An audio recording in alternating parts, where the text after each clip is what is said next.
تمام تعریفیں اللہ تعالیٰ جل جلالہ کے لیے۔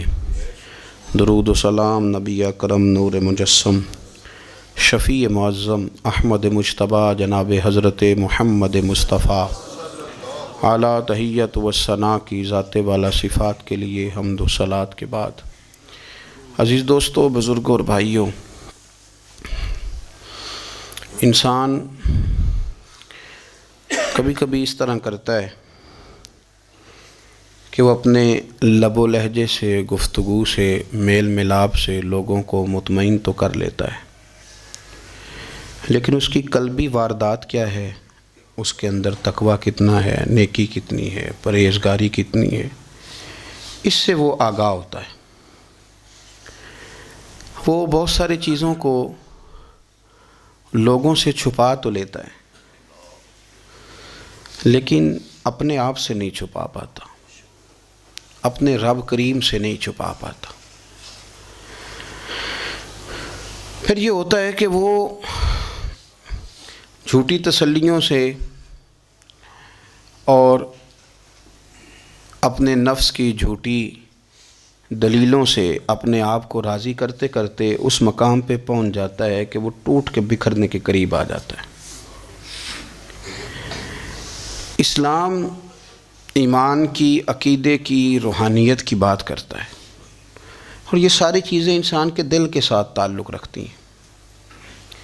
دنیا میں بہت سارے لوگ ایسے ہیں جو کسی وجہ سے اپنا دین ظاہر نہیں کر سکے، بتا نہیں سکے، لیکن ان کے اندر ایمان تھا، تو رب کریم قیامت کے دن انہیں ایمانداروں کے ساتھ ہی کھڑا کرے گا، حالانکہ وہ بتا نہیں سکے، سکھا نہیں سکے۔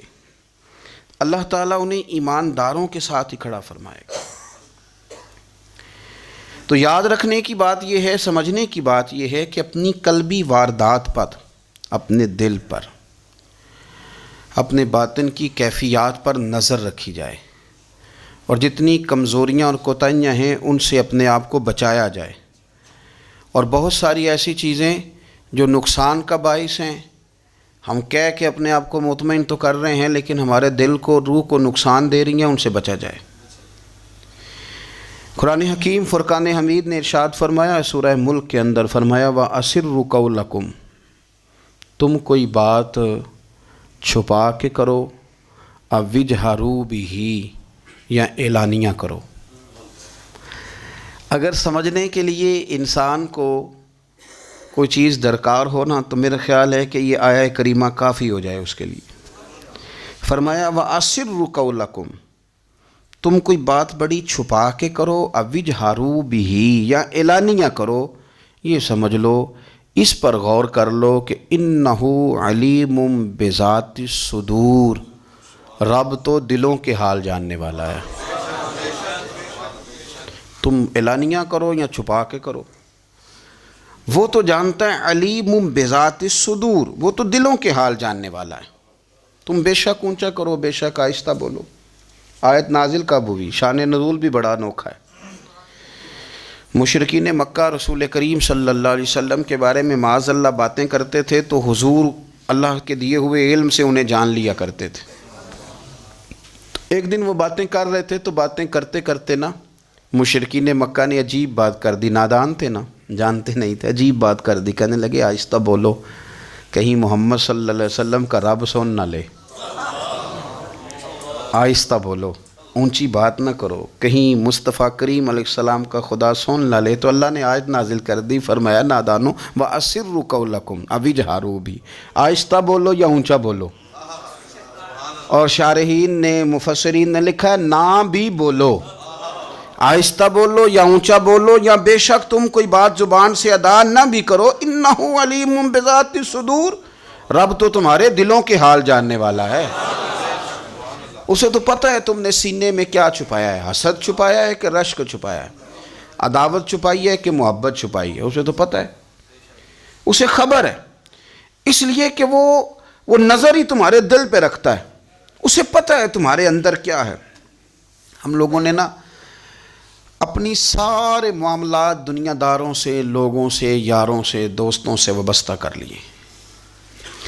ہمیں تعریف بھی بندوں سے چاہیے، ہمیں اچھے ہونے کا جو ڈگری ہے وہ بھی بندوں سے چاہیے. ہم بندے بڑے نیک ہیں، یہ بھی لوگ کہیں تو پھر ہم مطمئن ہیں. ہم صحیح راستے پہ چل رہے ہیں، یہ سند بھی بندوں سے چاہیے. ہر بات پر اعتماد خلق، ہر وقت لوگوں پر ہی دھیان، لوگوں پر ہی توجہ، لوگوں کے معاملات ہی ڈسکس کرنا.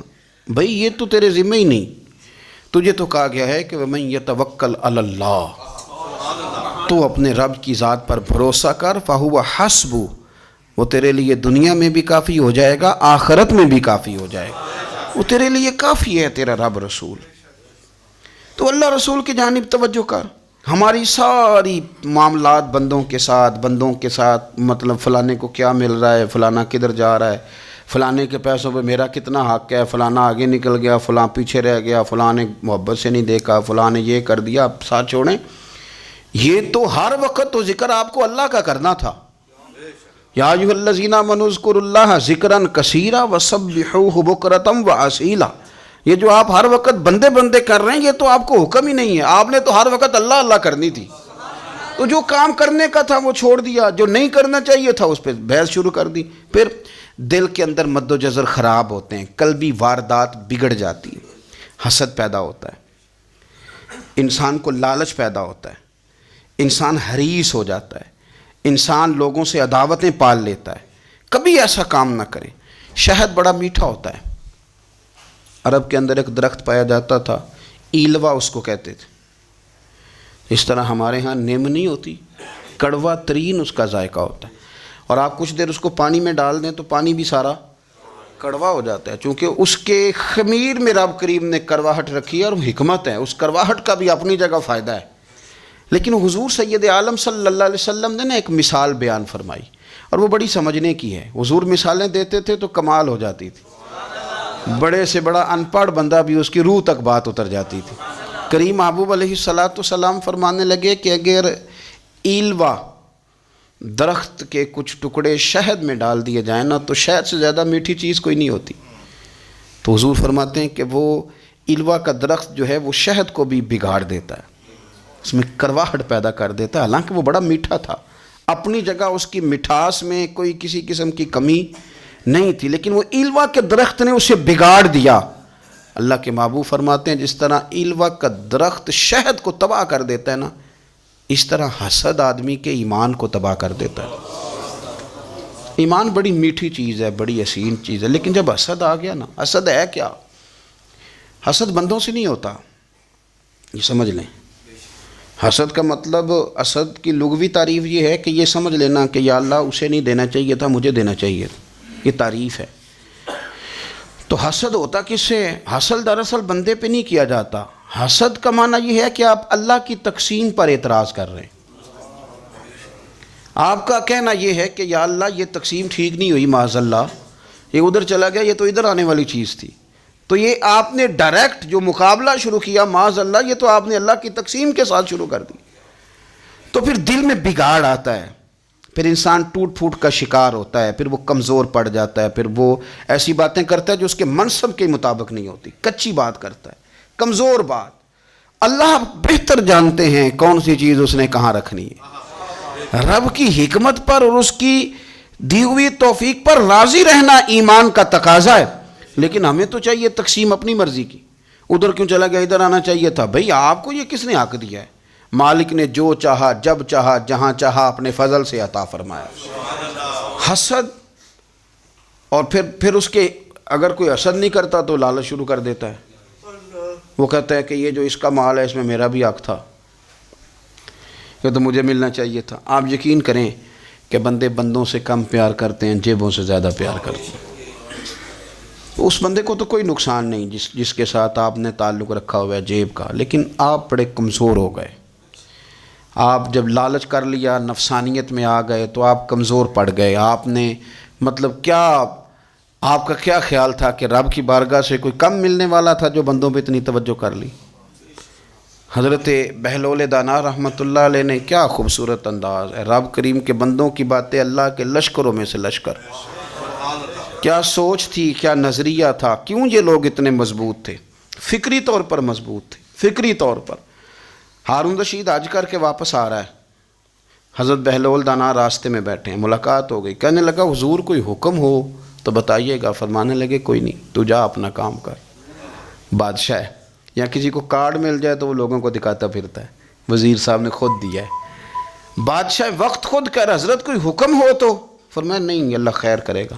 تو کہنے لگا حضور میں نے سنا ہے آپ مقروض ہیں، تو بتا ہی دیتے۔ تو آپ مسکرا کے فرمانے لگے تیرا کیا خیال ہے بھلا؟ کہنے لگے حضور کس بابت؟ فرمانے لگے تیرا کیا خیال ہے کہ اللہ ہارون رشید کو دے گا اور بہلول دانا کو بھول جائے گا؟ تیرا کیا خیال ہے؟ رب کریم ہارون رشید کو تو دیتا جائے گا اور بہلول دانا کو بھول جائے گا؟ بادشاہ کہتا ہے کہ میں چکرا ہی گیا کہ بھلا اس سوال کا کیا جواب ہے؟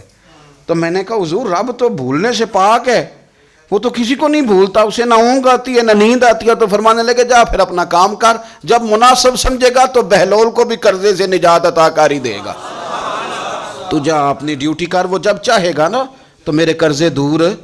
تو کیا سمجھتا ہے کہ تجھے یاد رکھے گا مجھے بھول جائے گا؟ یہ کیسے ہو سکتا ہے؟ او یار ادھر دیکھ میری بات سن۔ او بھائی وہ تیرا میرا رب ہے، یہ ہو سکتا ہے کہ امیروں کو دے دے اور تیرے جیسے میرے جیسے غریبوں کو وہ بھول جائے؟ یہ ہو سکتا ہے؟ تو کیوں لوگوں کی جیبوں پہ توجہ، لوگوں کی جیبوں پہ نظریں، فلانے کے پاس آ گیا تو میں رہ گیا، مطلب کس لیے؟ ہمارا رب کسی کو بھولتا نہیں ہے، کسی شخص کو وہ میرا مالک اپنے فضل سے نظر انداز نہیں کرتا، وہ سب کو نوازتا ہے، لیکن اس کی حکمت کے تقاضوں کا انتظار کرنا مسلمان کی شان ہے۔ کبھی کسی حسد میں کبھی کرنا ہو تو رشک کریں، مزہ آئے گا۔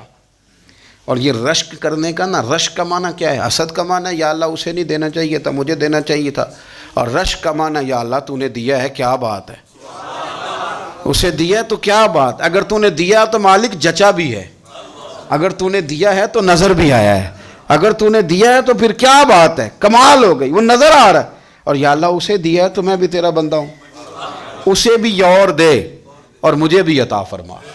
یہ رشک ہے۔ رشک کا حضور نے حکم دیا ہے، نبی پاک نے رشک کا۔ ہمارا یہ مسئلہ ہے کہ ہم جو کرنے والا کام ہے وہ نہیں کرتے، رشک کریں۔ بخاری مسلم میں حدیث ہے، نبی پاک صلی اللہ علیہ وسلم نے فرمایا 2 بندوں پر رشک کرو۔ کہو کیا بات؟ رشک کرو 2 بندوں۔ یا رسول اللہ کون کون سے؟ فرمایا ایک وہ مالدار جسے اللہ دولت دے اور وہ صبح بھی رب کے رستے میں خیرات کرے اور شام بھی رب کے رستے میں خیرات کرے، یہ قابل رشک ہے۔ کہو تیری کیا بات ہے بھائی، کیا تجھے اللہ نے نوازا ہے، اور اس پر رشک کرو کو یا اللہ اسے اور دے تاکہ یہ تیرے بندوں پہ اور اثار کرے اور تیرے بندوں پہ سخاوت کرے، اور اللہ اس کے فعل تصدق ہمیں بھی عطا فرما۔ اور حضور فرماتے ہیں ایک مالدار پر جو صبح و شام سخاوت کرے، اور ایک اس عالم پر جسے اللہ قرآن کا علم دے، وہ صبح بھی لوگوں کو قرآن مجید کے ترجمے، تفسیریں، قرآن کے درس سکھائے، اور شام بھی لوگوں کو قرآن مجید کا درس عطا فرمائے۔ اس پر رشک کرو، کہو کیا بات ہے یار تیری، تجھے اللہ نے کتنا نوازا۔ قابل رشک لوگوں پر رشک کرو، ان کی تعریف کرو، ان کے لیے اچھے کلمات ادا کرو۔ معاشرے میں حسد پرموٹ ہوا ہے، اگر کبھی رشک پرموٹ ہوتا تو عزتیں بڑھ جاتی، محبتیں بڑھ جاتی، خلوص میں اضافہ ہوتا، لوگ ایک دوسرے کے قریب آتے۔ ہم نے کسی فضیلت والے کی فضیلت کو تسلیم کرنے سے انکار کر دیا، ہم نے کسی بڑائی والے کی بڑائی کو تسلیم کرنے سے انکار کر دیا، ہم نے حسد کیا، ہم نے لالچ کیا، ہم حریص ہوئے۔ اس کا نقصان یہ ہوا کہ لوگ ایک دوسرے کے پاس رہتے ہوئے پاس نہیں رہتے، ایک دوسرے کے ساتھ وقت گزار رہے ہوتے ہیں لیکن ان کے بارے میں رویے ان کے سخت ہوتے ہیں، لب و لہجہ تلخ ہوتا ہے، جب وہ کسی کے بارے میں بے لاگ تبصرہ پوچھا جائے تو غلط باتیں کریں۔ رشک کریں، دیکھیں حضرت ابو بکر صدیق رضی اللہ، حضرت عمر فاروق رضی اللہ، ساری زندگی دوڑ لگی رہی۔ حضرت عمر کہتے ہیں میں نے ساری زندگی دوڑ لگائی ہے کہ ابو بکر سے آگے گزر جائے، لیکن یہ دوڑ حسد والی نہیں، یہ رشک والی۔ فرماتے میرا دل کرتا تھا کہ میں نیکیوں میں ابو بکر سے آگے گزر جاؤں، حضور کے عشق میں ابو بکر سے آگے گزر جاؤں، نبی پاک علیہ السلام کی اولاد کی محبت میں ابو بکر سے آگے گزر جاؤں، میں خیر کے کاموں میں آگے گزروں۔ کہتے میرا ساری زندگی رشک کا رشتہ رہا، یہ رشتہ شاندار ہے، اس پر عمل کریں، اس پر توجہ کریں، بجائے اس کے کہ یہ کہنا کہ استاد جی کا فلانے سے زیادہ پیار ہے، پیار کی وجوہات تلاش کر. مرشد فلانے پہ نظر رکھتے ہیں تو میرے بھائی وہ نوٹوں کی وجہ سے نظر نہیں رکھتے، تو وجہ تو تلاش کرنا، وجہ کیا ہے. تو اپنے آپ کو اس طرح کا بنا، تو اس طرح کی کیفیات پیدا کر اپنے اندر.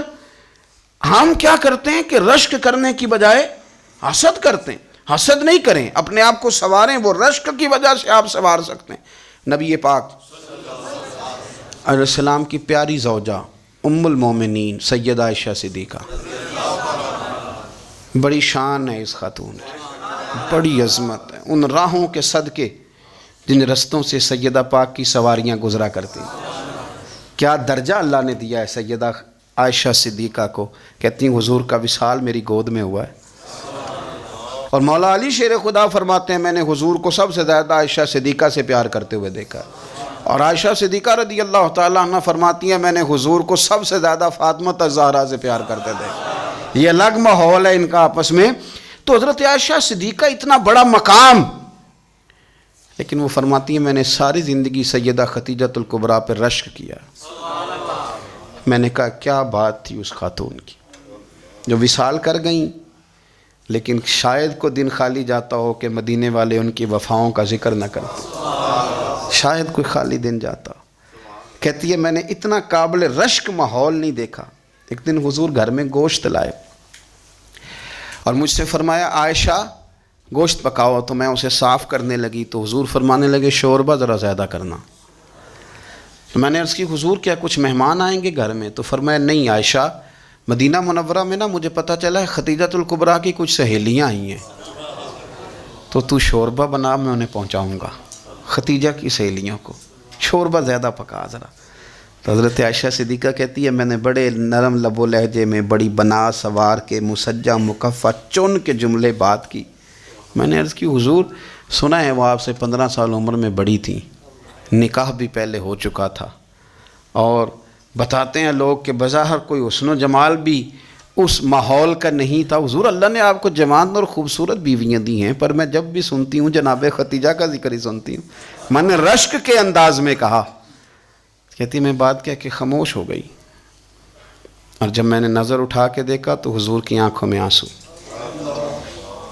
نبی پاک صلی اللہ علیہ وسلم کا یہ انداز دیکھا تو میں نے کہا حضور میں رب رسول کی بارگاہ میں توبہ کرتے ہیں، اب تو رو دیے. تو حضور فرمانے لگے عائشہ یہاں جو بھی آیا ہے نا وہ سکھوں اور آسانیوں کے دنوں میں آیا ہے، اور خدیجہ میری ان دنوں کی ساتھی تھی جو میرے تکلیف کے دن تھے، میری آزمائشوں کی، میری پریشانیوں کی میری ساتھی تھی. جب لوگ مجھے تکلیف دیتے تھے میں گھر جاتا تھا تو مجھے کہتی تھی حضور آپ تو صلہ رحمی کرتے ہیں، غریبوں کا بوجھ اٹھاتے ہیں، آپ تو لوگوں کے ساتھ محبت سے پیش آتے ہیں، حضور آپ پریشان نہ ہو، آپ کا رب آپ کو ہمیشہ عزتیں ہی عطا فرمائے گا. فرمایا وہ میری تکلیفوں کی اسے کیسے. میرے بھائی رشک کیا لوگوں نے ایک دوسرے پر، حسد نہیں کیا. ہم تو نا جی اپنی مرضی کے فیصلے کرتے کرتے پیچھے رہ گئے. ہم نے لوگوں کو پیچھے کرنے کا سوچا تھا لیکن ہم سب سے پیچھے رہ گئے. ہم نے سیاست اور سازش کی تھی کہ کچھ لوگوں کے دلوں پہ پیر رکھ کے میں اپنا قد اونچا کروں گا، کچھ کے سینوں پہ پیر رکھ کے، لیکن ایسا نہیں ہوتا، یہ ہوتا نہیں. آپ کسی کی جگہ نہیں لے سکتے اس لیے کہ رب نے سب کی جگہ اپنی اپنی بنائی ہوئی، سب کی جگہ. ہاں ایسا ضرور ہوتا ہے کہ کئی دفعہ نا ہم اپنے مقام کو گرا لیتے ہیں. وہ کسی نے کہا تھا کہ ایسا نہیں کہ تیری جگہ کوئی اور آ گیا، لیکن تیرا مقام بھی اب تیرا نہیں رہا.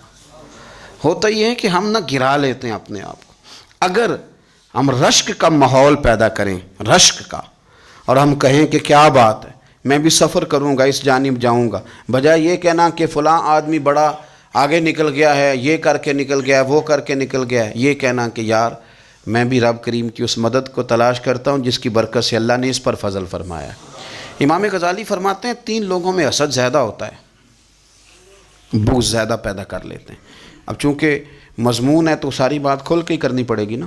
فرماتے ہیں 3 لوگوں میں حسد، بڑے عہدے والوں میں حسد زیادہ ہوتا ہے. یعنی صوبائی وزیر کہتا ہے کہ حق میرا ویسے وفاقی وزیر کا تھا، اور وفاقی وزیر کہتا ہے کہ جتنا میرا تجربہ ہے نا مجھے بنایا وزیر اعظم ہی جاتا تو بات ٹھیک تھی. حسد زیادہ، بڑے عہدوں والوں میں حسد. اور امام غزالی فرماتے ہیں مالداروں میں حسد زیادہ ہوتا ہے. غریب نے غریب سے کیا جلنا ہے؟ جلنے کو شے ہی کوئی نہیں، کس سے جلیں گے؟ تو غریب تو بیچارہ 4 روٹیاں ہوتی ہیں تو وہ کہتا ہے چلو ٹھیک ہے آ جاؤ، دونوں مل کے بیٹھ جاتے ہیں۔ غریبوں کے دوست بھی غریب، امیر حسد کرتے ہیں، وہ سودے پہ سودا کرتے ہیں، وہ ایک دوسرے کی کمزوریاں بیان کرتے ہیں۔ میں نے گاہکوں کو نفع لیتے دیکھا ہے، فلانے سے مال لیتے تھے جی، اس نے بڑا تنگ کیا، تو کہتا ہے اسی طرح کا تو مجھ سے خریدا کر۔ لوگ استعمال کر جاتے ہیں، وجہ بیچ میں کیا ہوتی ہے؟ حسد، عداوت، خرابی ہوتی۔ اور تیسری بات امام غزالی نے شاید میرے لیے کہی ہے، امام غزالی فرماتے ہیں علماء میں حسد بڑا ہوتا ہے، عہدیداروں میں، مالداروں میں اور علم والے لوگوں میں۔ وہ بھی اللہ کی تقسیم پر راضی نہیں ہوتے، چونکہ وہ سمجھتے ہیں مجھے یہ لفظ آتے ہیں، میری قابلیت زیادہ ہے، میں زیادہ پڑھا لکھا ہوں، تو یہ منصب بھی میرا تھا، یہ کام بھی میرا تھا، یہ بھی میرے پاس ہونی چاہیے۔ ایسا نہیں ہوتا، یہ تو رب کریم کی عطا ہے۔ میں کئی دفعہ کہہ چکا ہوں کہ کام لینے پہ آئے تو میرے جیسے بیکار آدمی سے کام لے لے، یہ اس کی عطا ہے۔ اب ہمیں کرنا کیا ہے؟ ہمیں اس کی تقسیم پر راضی رہنا ہے، اس کی تقسیم پر قربان جائیں۔ رسول پاک علیہ السلام سے صحابی نے پوچھا حضور عزت کیا ہے؟ فرمایا جو رب نے تجھے دیا اس پہ راضی ہو جا، اللہ عزت عطا کر دے گا۔ قناعت کر، جو اللہ نے تجھے دیا اس پر قناعت کر، اللہ تجھے عزت دے دے گا۔ حضور ذلت کیا ہے؟ فرمایا لوگوں سے لالچ نہ رکھنا، تو ذلیل ہو جائے گا، لالچ نہ کر۔ تیزی کے ساتھ پروموٹ ہوتی ہیں چیزیں، ہمیں سازش کرنی آتی ہے، ہمارا خیال ہوتا ہے کہ میں نے دوسروں کے پیسوں پہ کاروبار کرنا ہے، ہمارا خیال ہوتا ہے کہ پالٹی ڈال کے روٹی کھانی ہے، ہمارا خیال ہوتا ہے کہ کسی بندے کو کس طرح استعمال کرنا ہے۔ یاد رکھ لینا، کبھی بات نہ بھولنا، جو لوگوں کو استعمال کرنا چاہتا ہے وہ ساری زندگی استعمال ہوتا رہتا ہے۔ جو کسی شخص کو کسی مقام پر رسوا کرنا چاہتا ہے اپنی عزت بچا نہیں پاتا۔ جو آدمی لوگوں کو حقیر جانتا ہے اللہ اسے کبھی عزتیں عطا نہیں کرتا، وہ گڑھوں کے اندر گرتا چلا جاتا ہے۔ یاد رکھیں جو عزتیں دینی شروع کر دے رب اسے باعزت بنا دیتا ہے، جو پیار کرنا شروع کر دے معاشرے میں لوگ اس سے پیار کرنے لگ جاتے۔ جو کسی دیکھیں اگر ہم وہاں سے مانگے جہاں سے سب کو ملتا ہے تو پھر بندوں پر اتنی نظر رکھنے کی ضرورت باقی رہتی نہیں ہے۔ ادھر دیکھیں رشک کریں گے تو لالچ سے بھی بچیں گے، حسد سے بھی بچیں گے۔ بخاری مسلم میں حدیث ہے، حضرت ابو ہریرہ رضی اللہ تعالیٰ عنہ کہتے ہیں ہم حضور کی بارگاہ میں حاضر تھے تو کچھ غریب لوگ حاضر ہوئے، غربا۔ انہوں نے عرض کی یا رسول اللہ صلی اللہ علیہ وسلم ایک گزارش کرنے آئے۔ حضور نے فرمایا کہو۔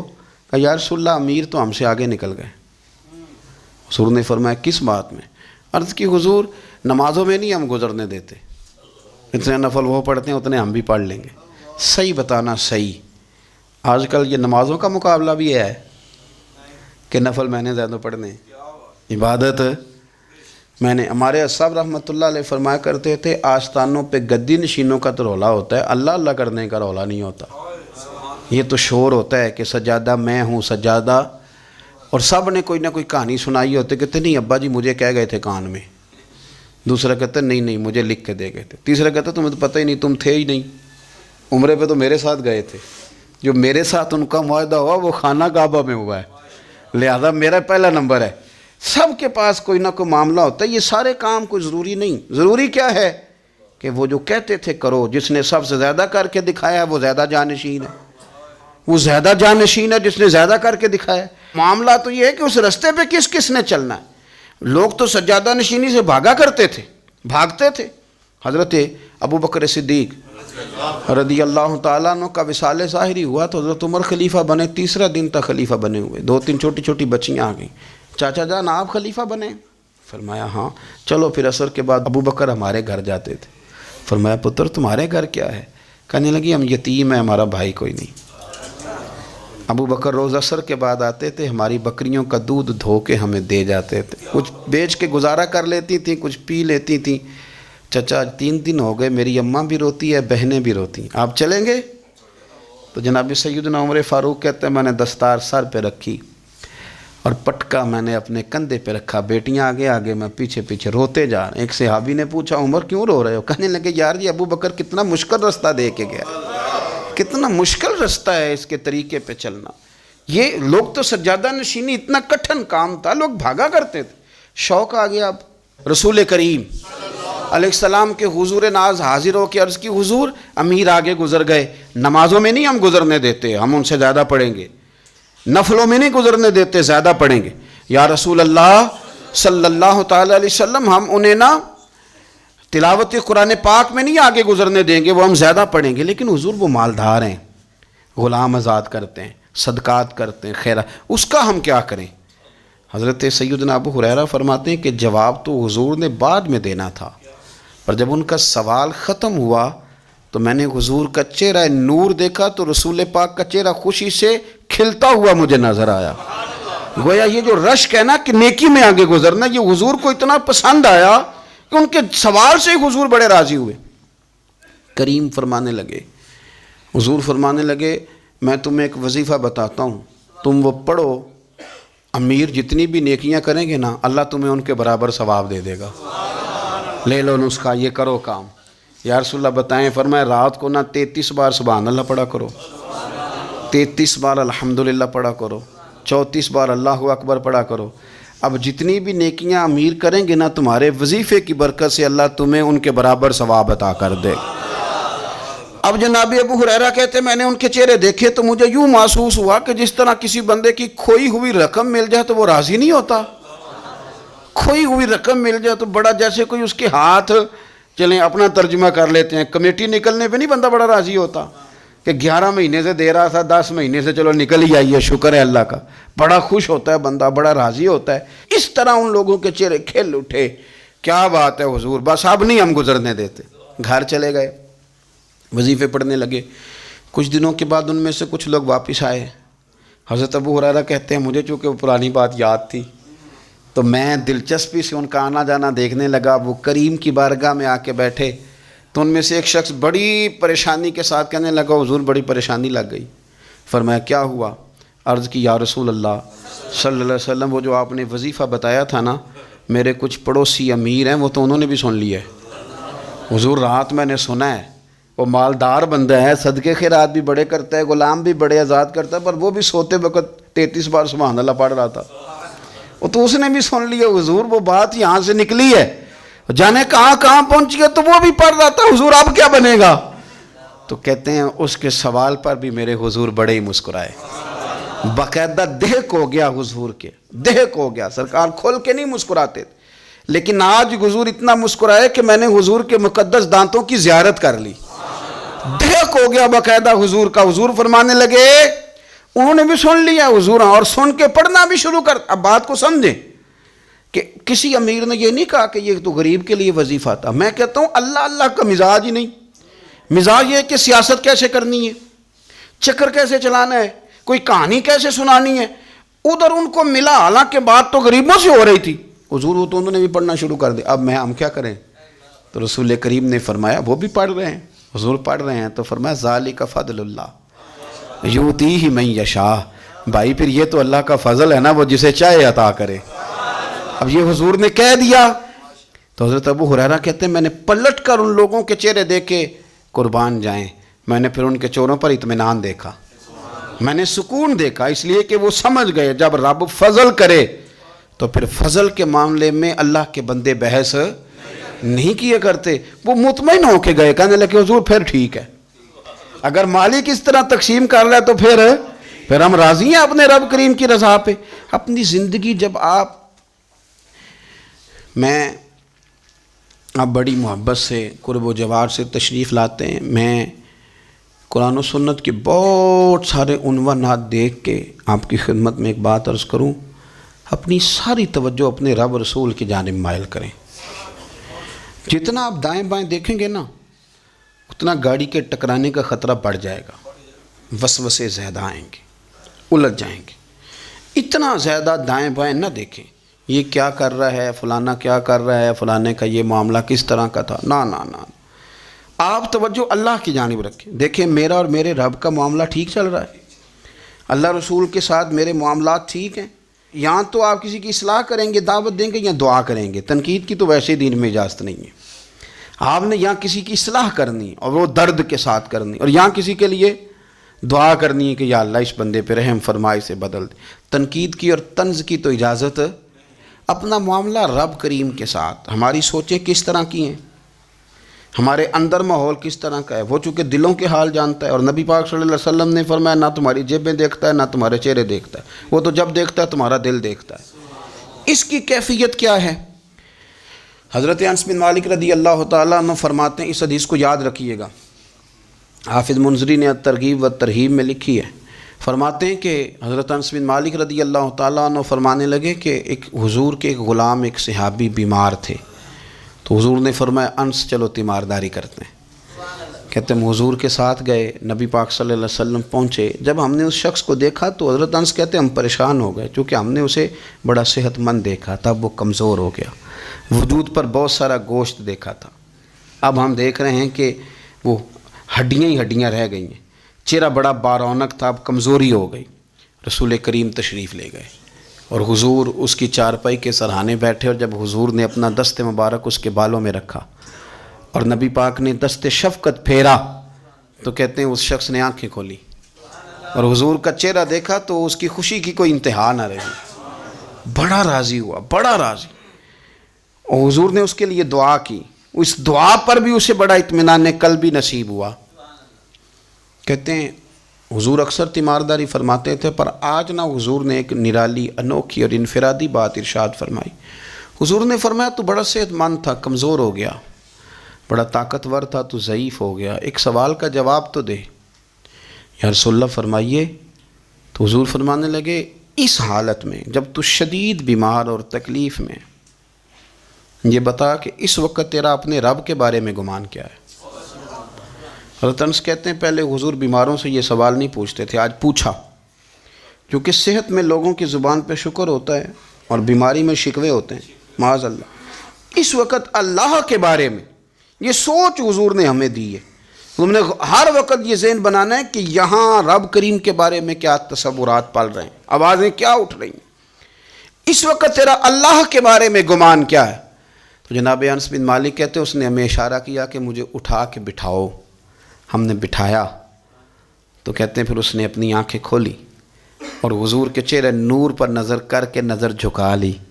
عرض کرتا یا رسول اللہ میں کمزور ہوں، بیمار ہوں، تکلیف میں ہوں، اٹھ نہیں سکتا، کھا نہیں سکتا، پر حضور ابھی بھی میرے دل سے آواز یہی نکلتی ہے کہ میرا رب بڑا ہی کریم ہے، میرا اللہ بڑا ہی مہربان ہے، وہ بڑا ہی معاف کرنے والا ہے، وہ اپنے بندوں سے پیار ہی بڑا کرتا ہے.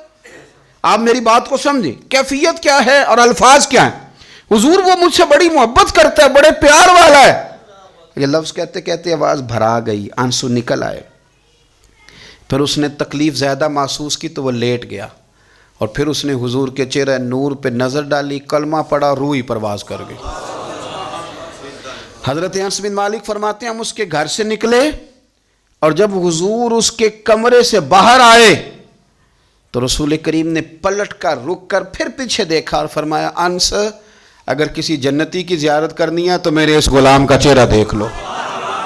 اس لیے کہ جن لوگوں کے نظریات رب کریم کے بارے میں اس طرح کے ہوں پھر ان کے خاتمے خیر کے ہوتے ہیں، پھر اللہ ان کے لیے جنت کے فیصلے فرماتا ہے.